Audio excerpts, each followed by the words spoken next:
Introductory class है। इस introductory class में हम फार्मेसी काउंसिल का सिलेबस देखेंगे और साथ साथ ये पढ़ेंगे कि हम किन किन चीज़ों को डिस्कस कर रहे होंगे। तो बस 2 से 3 मिनट का हम वेट कर रहे हैं, इसके बाद हम बाकायदा स्टार्ट कर देंगे। बायोस्टैटिस्टिक्स से पहले आप लोगों ने एक सब्जेक्ट पढ़ा फार्मेसी प्रैक्टिस में, दैट इज मैथ्स। मैं अगर आपको इंट्रोडक्शन कराता चलूँ डिपार्टमेंट्स का, तो फार्मेसी प्रैक्टिस एक ऐसा डिपार्टमेंट है जो ब्रिजिंग गैप बनाता है between different fields of pharmacy. एक फार्मासिस्ट को हर चीज़ में इक्विप्ड होना बेहद ज़रूरी है। एक फार्मासिस्ट को तमाम चीज़ें आना बेहद ज़रूरी है। उसे मैथ्स आना ज़रूरी है, उसे स्टैट्स आना ज़रूरी है। ये भी हम जानेंगे कि सर हमें मैथ्स का और स्टैट्स का फार्मेसी में क्या रोल है और कितना इम्पोर्टेंट होगा। तो एक डिपार्टमेंट डेवलप हुआ जिसे हमने नाम दिया फार्मेसी प्रैक्टिस का। और ये फार्मेसी प्रैक्टिस क्या करने लगा है? फार्मेसी प्रैक्टिस ऐसे सब्जेक्ट्स में इन्वॉल्व होने लगा जो फार्मासिस्ट की नीड है।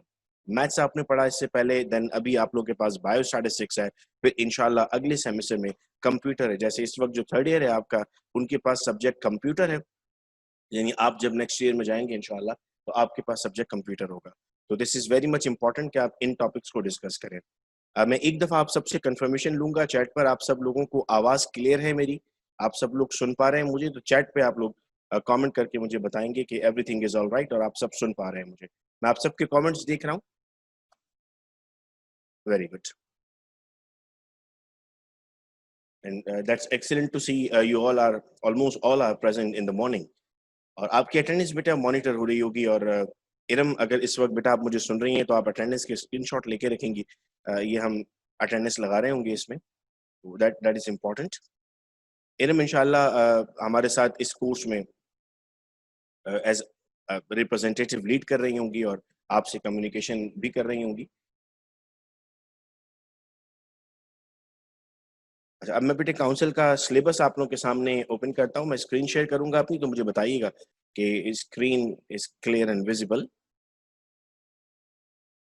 देखिएगा स्क्रीन बेटा आप सबको अब नजर आ रही है? स्क्रीन पर इस वक्त मैंने काउंसिल का सिलेबस खोल दिया।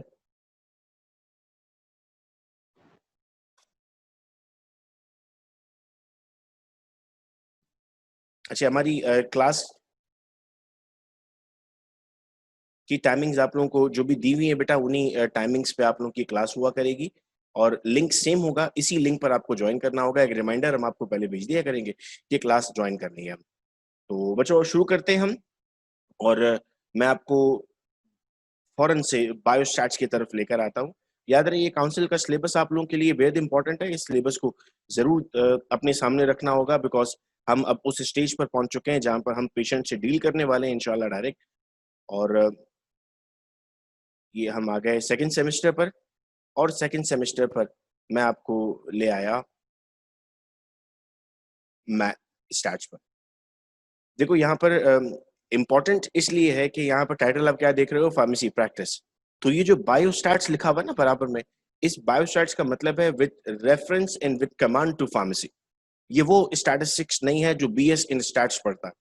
ये वो स्टैटिस्टिक्स नहीं है जो एमएससी ऑफ स्टैट्स पढ़ता। ये वो स्टैट्स है जो फार्मासिस्ट पढ़ता। और फिर फार्मासिस्ट उसे इंटरवीन कैसे करता है, दैट इज वेरी इंपॉर्टेंट। यानी ये जानना हमारे लिए हर स्टेज पर, हर सवाल पर जरूरी होगा कि what is the need of this step for a pharmacist. For example, मैं एक जर्नल आप लोगों को पढ़ाना शुरू करता हूँ। आप लोगों ने इंशाल्लाह थोड़े वक्तों बाद हम इंडस्ट्रीज में जा रहे होंगे, इंडस्ट्रीज विजिट कर रहे होंगे।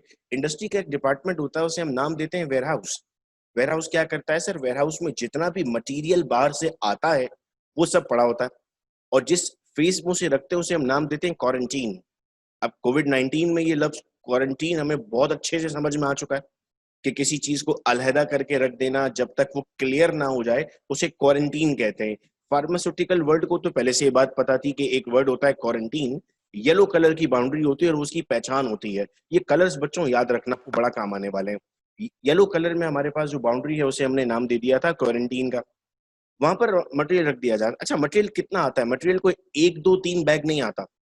मटेरियल कितना आया है? मटेरियल 1000 kg आया है। 1000 kg स्टार्च आया है। अच्छा जी, स्टार्च का एक बैग 25 kg का है। तो जरा लगा लीजिए हिसाब कि अगर 1000 kg स्टार्च आया है तो एक बैग अगर 25 kg का है तो टोटल कितना आया होगा? लगा सकता है कोई हिसाब अभी कि कितने बैग्स आए हैं स्टार्च के? जरा करें 1000 को डिवाइड 25 से। शाबाश। तो सुबह सुबह थोड़ा जाग के बैठना है। मैंने अपनी क्लास सुबह सुबह रखवाई है। जगह समीर का जवाब आया सबसे पहले 40 बैग्स है। करीम, इरम, एक्सीलेंट बेटे। 40 आप सबके जवाब आ रहे हैं, that's very nice. Sir 40 bags आए, तो क्या आपके ख्याल में वहां पर जो फार्मासिस्ट मौजूद है वो 40 बैग्स की सैंपलिंग करेगा, 40 बैग ओपन करेगा? एक लम्हे को आप कहते हैं कि ये सर वो कर भी लेगा, उसे करना चाहिए। अब सवाल ये आता है कि सिर्फ स्टार्च थोड़ी आया है जी, स्टार्च के पीछे एविसेल भी आया है, एविसेल के पीछे शुगर भी आई है। एक दिन में कोई 8-8, 9-9, 10-10 कंसाइनमेंट्स आती हैं, तो एक दिन में 400 बैग्स आ गए और फार्मासिस्ट को कहा गया है कि इसे सैंपल करें। तो यहाँ पर फार्मासिस्ट बच्चों स्टैट्स का इस्तेमाल करता, वो स्टैट्स में कहता है कि जी हम इस्तेमाल करेंगे √n+1। ये फॉर्मूला लिख लें अपने पास कहीं, sampling of in excipients is equal to √n+1। जितने बैग्स आए हैं उसका अंडर रूट ले लो, उसमें 1 प्लस कर दो, जो आंसर आ रहा है उतने बैग्स की सैंपलिंग करो।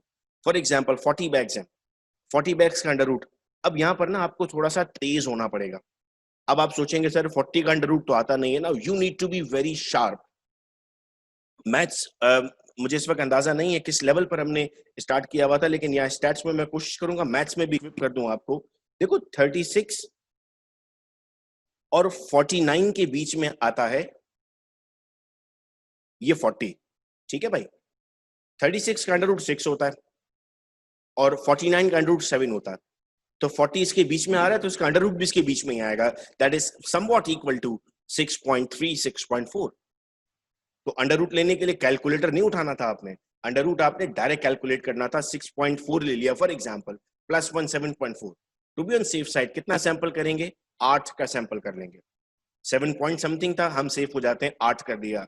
सो नाउ लुक, हमने क्या किया, हमने 40 बैग में से कितने बैग को सैंपल किया, सिर्फ 8 बैग को सैंपल किया। लेकिन इसके पीछे हेल्प किसने किया हमें सर, इसके पीछे हेल्प हमें किया हमारे स्टैटिस्टिक्स ने।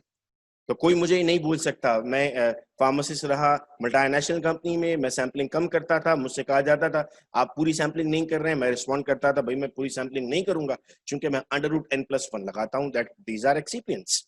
ठीक है, ये वाली बात आप लोगों को समझ में आई बच्चों? चैट्स पे एक्टिव रहना है आप लोगों को, ताकि मुझे लगे आप लोग जाग रहे हो, सो नहीं गए हो। क्लास लॉगिन करके कोई सोया हुआ ना हो, चैट्स के जवाब से मुझे अंदाजा रहेगा कि आप लोग जागते जा रहे हैं। वेरी गुड, आप लोगों के रिस्पॉन्सेज आ रहे हैं। सैंपल का मतलब होता है हुसैन कि उसको फिर लैब में ले जाके चेक करना होगा, लैब वाले चेक भी तो करेंगे ना उसे, तो उसके लिए उनको टाइम चाहिए। ठीक है, एक ये बात समझ में आ गई। नेक्स्ट दूसरी बात भी समझाता हूं आप लोगों को। जी बेटा, 40 में से 8 बैग का हम सैंपल लेके किसी को दे देंगे कि वो अब इसकी टेस्टिंग कर ले, और उन 8 की बुनियाद पर हम सबको पास करवा देंगे। बख्तावर फॉर्मूला है √n+1, n का मतलब है टोटल नंबर। ठीक है भाई, आगे बढ़े।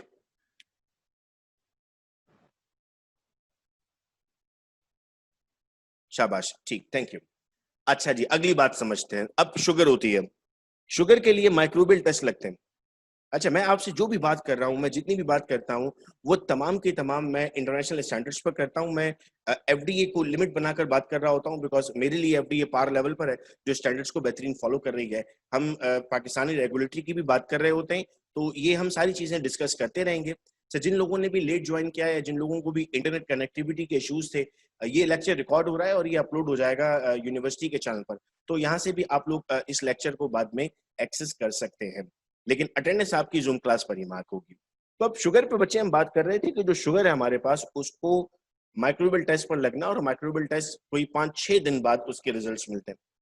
अब स्टैट्स ही का इस्तेमाल करते हुए कंपनीज अपने मॉडल तैयार करती हैं और उस मॉडल पर कहती हैं कि हम हर 5वें बैच पर शुगर को टेस्ट कर रहे होंगे। यानी बाकी सारी टेस्टिंग हम कर लेंगे, उसकी लिवर रोटेटरी चेक कर लेंगे, उसमें सारे लेवल्स हम इम्प्योरिटी सब कुछ चेक करेंगे। ये जो बड़ा वाला टेस्ट है, इसको हम हर 5वें बैच पर चेक करेंगे और उसकी बुनियाद पर 4 बैच को रिलीज कर देंगे। यहाँ पर साइंस हमें मार्जिन दे रही है और स्टैट्स हमें हेल्प कर रहा है। मैं प्रोडक्ट का नाम यहाँ डिस्क्लोज नहीं करता, लेकिन it is one of the leading company of Pakistan, जो अपने प्रोडक्ट की डिसोल्यूशन और 6ठे बैच पर लगाती है, और जब उस पर रेगुलेटरी ऑब्जेक्शन करती है कि आप छठे बैच पर क्यों लगा रहे हैं, तो जवाब मिलता है कि हमने इस पर 6 सिग्मा अप्लाई किया हुआ है, 6 सिग्मा की वजह से हम और छठे बैच पर लगा रहे हैं, दैट इज अगेन बायोस्टैटिस्टिक्स। तो इंडस्ट्री में बायोस्टैट्स आपको बहुत मदद करने वाली है। और याद रखिए, वो फार्मासिस्ट जिसकी ये सारी स्किल्स इंपॉर्टेंट होती हैं, जिसको ये सारी चीजें पता होती हैं, कंपनियां ढूंढती हैं ऐसे लोगों को, वो मिनटों में कंपनीज में चले जाते हैं और उनको कंपनियां उठा लेती हैं। तो ये बच्चा जिसको ये सब कुछ आता है, उसको मैंने कभी बोलते हुए नहीं सुना कि जॉब्स नहीं है। सो बी वेरी क्लियर कि जो चीज आप पढ़ रहे हैं that is a way much important, that is why हम कहते हैं कि हमारे पास ये चीज इंपॉर्टेंट होती है। ठीक हो गया, अब यहाँ तक बात हमें समझ में आती है। आओ मैं अब आपको ये बताता हूँ कि हमने इस कोर्स में पढ़ना क्या है। It's a big lengthy course, काफी बड़ा कोर्स है, लेकिन इट्स इंटरेस्टिंग। ये हमें फार्मास्यूटिक्स में भी बेहद हेल्प करने वाला है, बिकॉज या इंशाल्लाह मैं आप लोगों की कैलकुलेशंस विदाउट कैलकुलेटर कोशिश करूंगा कि करवाना शुरू कर दूं। तो जब हम बगैर कैलकुलेटर के चीजों को सॉल्व करते हैं तो हमारी स्किल्स ऑटोमेटिकली डेवलप होना स्टार्ट हो जाती हैं। Chapter 1 is basic of introduction, it is a descriptive statistics definition, importance, application in biological and pharmaceutical sciences, samples. Now look at this term, how samples are selected, sample size कैसे लेते हैं, this is the area। अब इसको दो तरीकों से बच्चों में पढ़ सकते हैं, बल्कि मैं कहूंगा मैं 3 तरीकों से पढ़ सकता हूं इसको। इस सैंपल को मैं एक नॉर्मल स्टैट्स का सैंपल ले सकता हूं, इसको मैं रिसर्च सैंपल ले सकता हूं, इसको मैं फार्मास्यूटिकल सैंपल ले सकता हूं। So this is my role to intervene और बताना कि जी मैं फार्मेसी की बात करूंगा यहाँ पर, बाकी 2 बातें भी बता दूंगा आपको कि सुन लीजिए, कभी ना कभी काम आ सकती हैं। लेकिन the thing that is important is how we sample in pharmaceutical sciences, then organizing and displaying of data। Let's suppose आप एक इंडस्ट्री में काम करते हैं, आप वहां पर एक प्रोडक्ट का सिंपल एक टेस्ट में आपको कहता हूं, दैट इज वेट वेरिएशन। बहुत सारे बच्चे इस वक्त मैं जो देखता हूँ ना, माशाल्लाह वो इतने अच्छे बच्चे हैं कि वो आउट ऑफ द बॉक्स जो कोर्सेज हम कर रहे होते हैं उनमें भी पार्ट लेते हैं, तो उनको पता है वेट वेरिएशन क्या होती है। जिनको नहीं पता है उनके लिए मैं बता दूं कि हम हर आधे घंटे में 20 टैबलेट्स का वेट करते हैं और उनकी वेरिएशन नोट करते हैं कि उनमें कितना डिफरेंस आया है। इस डिफरेंस से हम ये पता लगाते हैं कि हमारी मशीन ठीक काम कर रही है या नहीं कर रही है। अब आपने हर 20 मिनट बाद, हर 20-30 मिनट बाद वेट वेरिएशन करना है। 6 लाख टैबलेट्स का बैच है, पूरा केस सुनिएगा। 6 लाख टैबलेट्स, एक दिन में 2 लाख बनेंगी, 2.5 लाख बनेंगी। एक बैच 2 दिन में चला, मिसाल के तौर पर 2 दिन तक एक बैच चल रहा है। आप हर घंटे में इन प्रोसेस कर रहे थे, एक दिन में आपने 5 इन प्रोसेस किए, तो 2 दिन में आपने 10 इन प्रोसेस कर दिए, 10 मरतबा वेट वेरिएशन की है। आपने 10 मरतबा वेट वेरिएशन की है, इसका मतलब है आपने कोई 20-20 टैबलेट के 200 टैबलेट्स का डेटा आपके पास आ गया। ये तो भाई एक टैबलेट थी, इंडस्ट्री में एक साथ 10 मशीनें लगी हुई हैं, तो कितनी टैबलेट्स हो गई? 2000 टैबलेट्स। रोज बैच खत्म होने के बाद आपको अपने मैनेजर को या अपने सीईओ को, अपने एमडी को ये रिपोर्ट करना है कि सर मैंने ये इन प्रोसेस किया, इन टैबलेट्स में ये डिफेक्ट है। तो सोचिए जब आप उसके पास जाएंगे 2000 टैबलेट्स का डेटा लेकर, तो कैसे जाएंगे? क्या पेजेस लेकर जाएंगे उसके सामने? हम क्लर्क नहीं है, हमें स्टैट्स क्यों पढ़ाई जा रही है जी? हम उस डेटा को ऑर्गेनाइज करेंगे और उसके चार्ट्स बना लेंगे। हिस्टोग्राम बनाना सीखना है हमें इसमें। एक्सेल के चीते हो जाएंगे हम बायोस्टैट्स में। एक्सेल में सब कुछ बनता है, रैंडम वेरिएबल बनते हैं, फ्रीक्वेंसी टेबल बनता है, पिक्टोग्राम्स बनते हैं। बात क्रिकेट मैच तो देखा है ना आप सबने? क्रिकेट मैच में कैसे देखते हैं आप? एक क्रिकेटर का नाम आता है, सब उसकी इनिंग्स आ जाती है, रन कितने बनाए हैं, पाकिस्तान ने कितने मैच खेले हैं, कितने जीते हैं, कितने हारे हैं, कितने टाई हुए हैं, जैसे वो सब आ जाता है। वैसे आपका डेटा पॉपअप करना स्टार्ट कर देता है सीधा सीधा, और आपके लिए बड़ा आसान हो जाता है सामने दिखाना कि जी ये डेटा हमारे पास मौजूद था। फिर इसके बाद हम थोड़ा सा और आगे बढ़ते हैं। एक तो मतलब होता है बच्चों डेटा को ऑर्गेनाइज करना, और एक मतलब होता है उससे रिजल्ट्स इंटरप्रेट करना। आपके रिजल्ट्स को जब मैं एक्सेल पर लेकर आता हूं तो वो कहलाएगा डेटा ऑर्गेनाइज करना।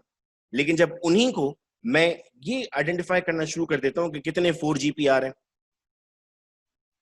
कितने 3 GP आ रहे हैं, कितने 1 GP आ रहे हैं, तो उस वक्त इसका मतलब होता है मैं क्या कर रहा हूं भाई, मैं अब उस डेटा को एनालाइज कर रहा हूं, उसमें स्टैंडर्ड डेविएशन चेक कर रहा हूं, उसमें वेरिएंस चेक कर रहा हूं। अच्छा, हमें 2 मेथड सीखने पड़ेंगे।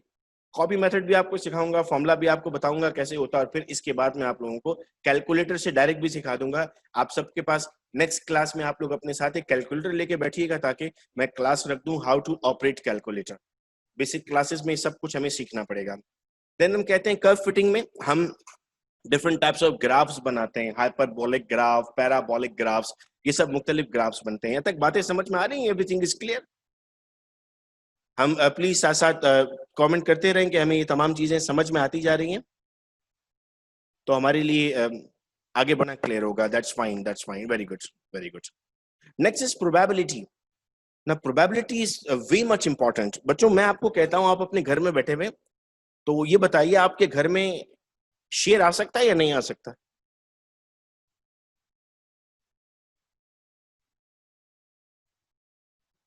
जवाब आना स्टार्ट हुए हैं नो में। नो, नहीं आ सकता, नहीं आ सकता, नहीं आ सकता। कोई कह रहे आ सकता है, भी कह रहा है नहीं आ सकता, कह रहे हैं पॉसिबल ही नहीं है। सो देर इज 50% चांस भाई कि आपके घर में शेर आ सकता है, बिकॉज प्रोबेबिलिटी कहती है हर चीज के दो चांस हैं, यस और नो में। आ सकता है नहीं। अब आप लोगों को मैं बताता हूँ, गुलशन हदीद में जो लोग रहते हैं, 4 दिन पहले एक घर से शेर छूट गया था, वो रोडों पर आ गया, एक मदरसे में घुस गया था, एक सड़क पे खड़ा हुआ था, गाड़ियों को देख रहा था, वाइल्ड लाइफ ने आके उनको उठाया। आज से पहले कभी नहीं हुआ था वहां ऐसा। लेकिन according to the bio statistics this is possible. किसी भी वक्त शेर आ सकता है भाई। आपके घर की छत गिर सकती है, देर इज 50% चांस गिर सकती है। जिस कमरे में बैठकर आप क्लास ले रहे हैं उसका पंखा गिर सकता है, देर इज 50% चांस गिर सकता है। मैं इस वक्त सांस ले रहा हूं, मुझे नहीं पता अगले लम्हे में मेरी सांस बंद हो जाए, मैं मर जाऊं, देर इज 50% चांस। तो प्रोबेबिलिटी हमें ये सिखाता है कि हर चीज को आप चांस की नजर में देखते हैं। तो बिल्कुल शेर आपके घर में आ सकता है भाई, आपकी छत से नीचे आ सकता है, आपके रूम में आ सकता है, 50% चांस है उसका ऐसा होने के। So we need to define probability, we need to define the probability rules, we need to define the probability distributions, binomial and normal distributions. अब इधर से ना बायोस्टैट्स मुश्किल होने लगेगी और आप लोगों को मैं थोड़ा सा बुरा लगने लगूंगा जी अब ये क्या चीजें पढ़ाई जा रही हैं, लेकिन यकीन कीजिए ये चीजें कितनी इंपॉर्टेंट है आप लोगों के लिए। This is the only reason I am taking this course again. Test of hypothesis and significance, TF and chi-square, analysis of variance and statistical package. जब बच्चा 3rd ईयर में आता है ना, तो उसको असाइनमेंट्स भी मिलते हैं और उसका दिल भी करता है कि मैं रिसर्चर बनूं, मैं रिसर्च करूं। अच्छा, अगर आपने आगाज गलत किया ना, तो आपका अंजाम भी गलत ही होता है। गलत से मुराद था अगर आपको आता ही नहीं था शुरू करना, तो आप आगे नहीं बढ़ सकते। हमारे बच्चे बेचारे क्या करते हैं, हमारे बच्चे कहते हैं हम रिव्यू आर्टिकल लिखेंगे, और मजेदार बातें लिख भी देते हैं। अब इंटरेस्टिंग ये कि रिव्यू आर्टिकल इस वक्त मैं भी नहीं लिख सकता। मैं क्यों नहीं लिख सकता रिव्यू आर्टिकल? बिकॉज मैं टॉपिक पर कमांड नहीं रखता। मेरी जब उम्र हो जाएगी, बाल सफेद हो जाएंगे, 4-5 दांत गिर जाएंगे, तब जाकर मैं उस टॉपिक पर पूरी कमांड रखूंगा और 300-400 रेफरेंसेस के साथ मैं एक रिव्यू आर्टिकल लिखूंगा जो किसी बुक का चैप्टर बनेगा।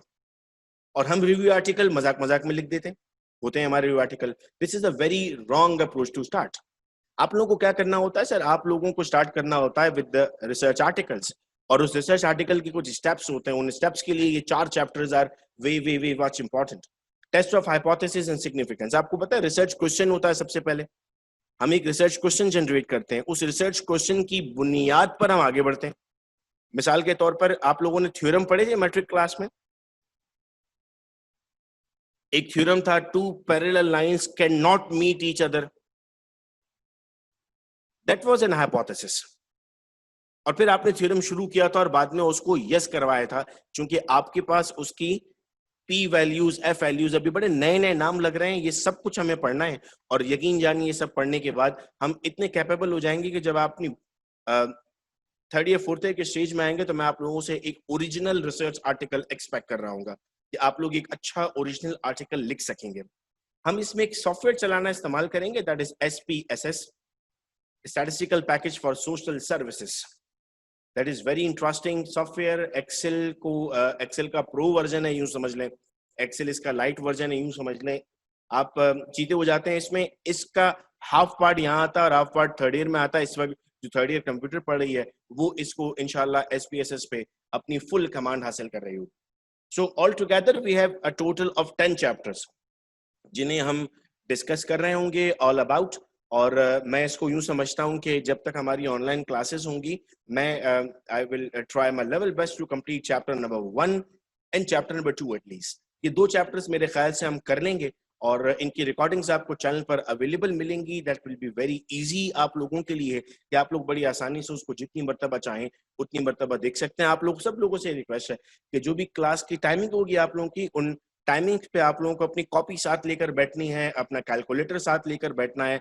इस पर सॉल्यूशन कर रहे होंगे हम, सवाल जवाब करना होगा। चैट बॉक्स आप लोगों के लिए ओपन रखा है। माइक्स इसलिए बंद रखे हैं बिकॉज मुझे ये लेक्चर अपलोड भी करना है। मैं नहीं चाहता कि आप में से किसी के भी कंसेंट के बगैर आपकी आवाज सोशल मीडिया पर चली जाए। तो आप लोगों के माइक्स बंद है। चैट आप लोग बेफिक्र रहिए, इसका रिकॉर्ड सिर्फ मेरे पास रहेगा, इसका रिकॉर्ड कहीं पर भी अपलोड नहीं होगा। तो चैट्स जितनी भी आपकी हैं वो मेरे पास सिक्योर है और आप लोगों के नाम भी कहीं शो नहीं हो रहे होंगे, सिर्फ लेक्चर ही जा रहा होगा। तो वॉइस सिर्फ इसलिए आपकी बंद रखी है। वो दिन जब हमें वॉइस पर काम करना होगा, हम सॉल्यूशंस कर रहे होंगे, तो मैं रिकॉर्डिंग्स बंद कर दूंगा ताकि वो आप लोगों में से अगर किसी का कंसर्न है वॉइस का तो वो भी आगे ना जा रहा हो। तो that was a basic introductory class. अगर अब यहाँ तक कोई सवाल आप लोगों ने पूछना है तो you all are most welcome. And if there is no question तो नो क्वेश्चन लिख दें आप लोग और आगे प्रोसीड करें।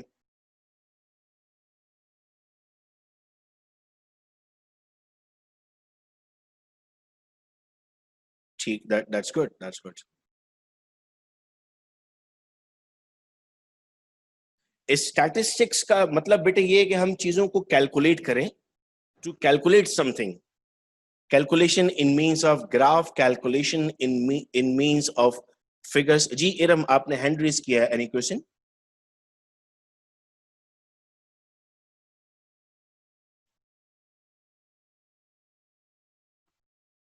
ओ ओके ओके, दैट्स फाइन, मैं लोअर कर देता हूं।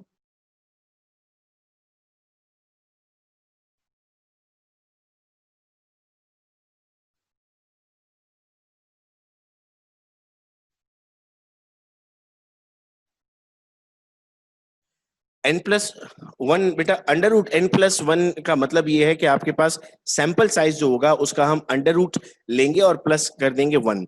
मैं सैंपल साइज पर अगर थोड़ी सी और आप लोगों से बात करूं तो सैंपल साइज से मुराद होता है, लेट सपोज आप लोगों को किसी टीचर ने असाइनमेंट दिया कि आप लोगों को एक सर्वे भरवाना है और वो सर्वे है फूड एंड ड्रग इंटरेक्शन पर।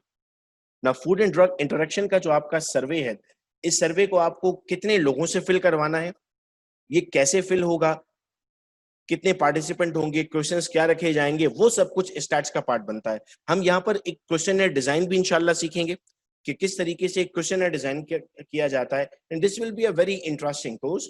और अनफॉर्चुनेटली आप लोगों को थोड़ा सा और एक्टिव रखने के लिए मुझे इन सब चीजों के मार्क्स रखने पड़ेंगे। तो 1 2 नंबर 3 नंबर हम स्पेयर कर देंगे इन सब चीजों के लिए, तो हमारे लिए इंपॉर्टेंट होगा ये।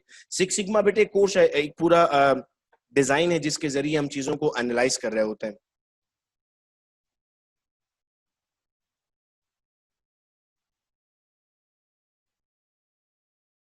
ठीक है, एनी मोर क्वेश्चन, देन हम क्लास ऑफ कर देंगे। तो उसे हम ग्रीन कलर में रखते हैं। रेड कलर यूज होता है रिजेक्टेड के लिए, इसके लेबल लगते हैं। इंशाल्लाह जब हम इंडस्ट्री विजिट कर रहे होंगे तो वहां आपको और मुझे आसानी होगी ये बात समझाने में कि ग्रीन कलर का जो एरिया होता है उसे हम कहते हैं पास है। यहाँ पर जो भी चीज पड़ी हुई है वो क्वालिटी ने चेक की हुई है।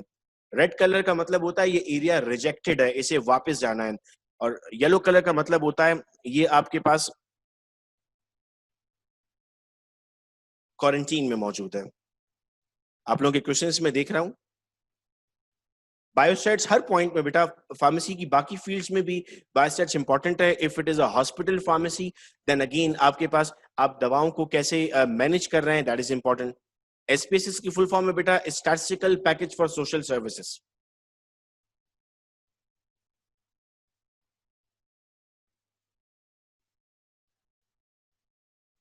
नो समीर, हम एपीआई पर ही अप्लाई नहीं करते बिकॉज एपीआई की कंसाइनमेंट्स कम भी होती हैं और एपीआई सबको चेक करना हमारे लिए जरूरी होता है। तो एपीआई पर स्टैट्स हमें इजाजत नहीं देता। एपीआई के हम हर बंडल को चेक कर रहे होते हैं। You may ask any question. मैं इस वक्त मैंने यहाँ पर चैट बॉक्स ओपन रखा हुआ है, मैं आप सब लोगों के सवाल देख पा रहा हूँ।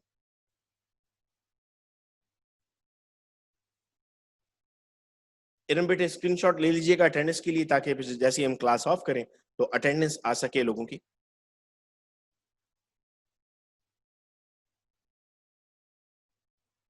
थैंक यू बेटा।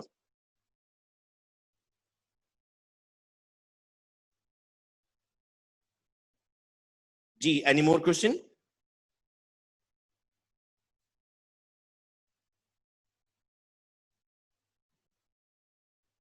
Yes, beta, that these are only for excipients.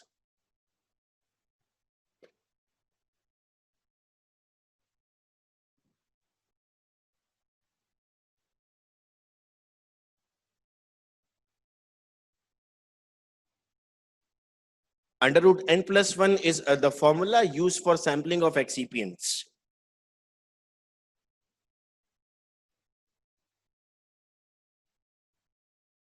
आप लोगों का एक व्हाट्सएप ग्रुप मौजूद है जिसमें आप तमाम क्लास हैं जो इरम ने बनाया हुआ था, उसको हम ओपन रखेंगे ताकि अगर कोई इशू आता है तो वहाँ हम डिस्कस करें। आई रिपीट कि अगर कोई इशू आता है तो वहाँ डिस्कस किया जाए। आई रियली डिस्करेज कि अगर कोई और कम्युनिकेशन है वहाँ पर स्टार्ट करते हैं। You may have your all other groups for your personal communications. उस ग्रुप को हम प्योर रखेंगे, डिग्निटी के साथ मेंटेन करेंगे। एडमिन कंट्रोल नहीं होगा, आप वहाँ पर डिस्कस जरूर कर सकते हैं, लेकिन इट विल बी ग्रेट अगर हम कोई और बात वहाँ पर ना करें।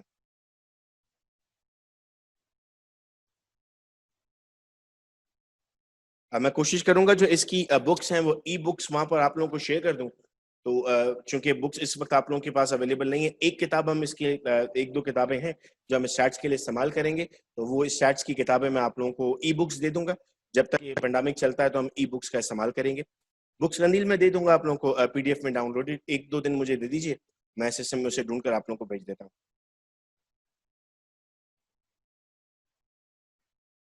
तो ठीक है बच्चों, फिर हम आज की क्लास यहीं पर ऑफ करते हैं। इंशाल्लाह नेक्स्ट क्लास जब आपकी होगी तो उसमें हम फर्दर चीजों को डिस्कस कर रहे होंगे। आई होप कि तमाम चीजें आप लोगों को क्लियर थी। Thank you very much for being on time, to respecting time. और बहुत अच्छा लगा, आप सब लोग नए सेमेस्टर के लिए एक्साइटेड हैं and you all are on time. So next class में इंशाल्लाह आप लोगों से मुलाकात होती है। अपना बहुत ख्याल रखिएगा आप सब लोग। अल्लाह हाफिज।